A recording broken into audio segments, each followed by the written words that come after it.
Countries కి అయితే పంపిస్తాం కదా మేడం, ఒకవేళ మెషిన్ కి ఏమైనా ఇష్యూ వచ్చింది అనుకో, ఏమైనా సర్వీస్ రిక్వైర్మెంట్ వేరే కంట్రీ అయితేనేమో వీడియో కాల్ చేస్తాము, ఇప్పుడు ఇక్కడ కూడా వీడియో కాల్ చేస్తాము. ఫస్ట్ సార్ట్అవుట్ కాలేదు అంటే మా మనిషి వెళ్తారు. సో దీని సర్వీసెస్ అవి ఏంటి ma'am? First 1 year free service ఉంటుంది. ఆ 1 year లో కూడా వీడియో కాల్ చేస్తాము. వీడియో కాల్ కాలేదు అన్నప్పుడు మా మనిషి వెళ్తారు. సో ఈ మిషన్ అనేది మనం ఎంత ప్లేస్ ఆఫ్ లైక్ ఎంత సైజ్ లో మిషన్ సైజ్ వచ్చేసరికి 8x4 వస్తుంది మ్యామ్. 8 లెంత్ 4 విడ్త్ లో.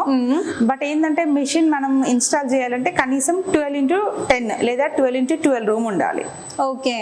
సో ఇన్ కేసు మనకి ఈ మిషన్ ఏమైనా సర్వీసెస్ వచ్చినప్పుడు మనం ఏమైనా ఎక్స్ట్రా స్పేర్స్ ఏమైనా మీరు ప్రొవైడ్ చేస్తారా? లేదు మేడం, అవసరం ఉంది అనుకుంటే వాళ్ళు మన దగ్గర పర్చేజ్ చేసుకోవచ్చు. దీంట్లో తొందరగా పోయేది ఏముండదు, నాజిల్ ఒక్కటే ఉంటుంది మేడం. ఆ నాజిల్ కూడా ఎవ్రీ టైం మనం వర్క్ చేసినప్పుడల్లా క్లీన్ చేసుకుంటే చాలా రోజులే వస్తుంది. ఒకవేళ క్లీనింగ్ లేదు అంటే మాత్రం 3-4 months లో పోతుంది.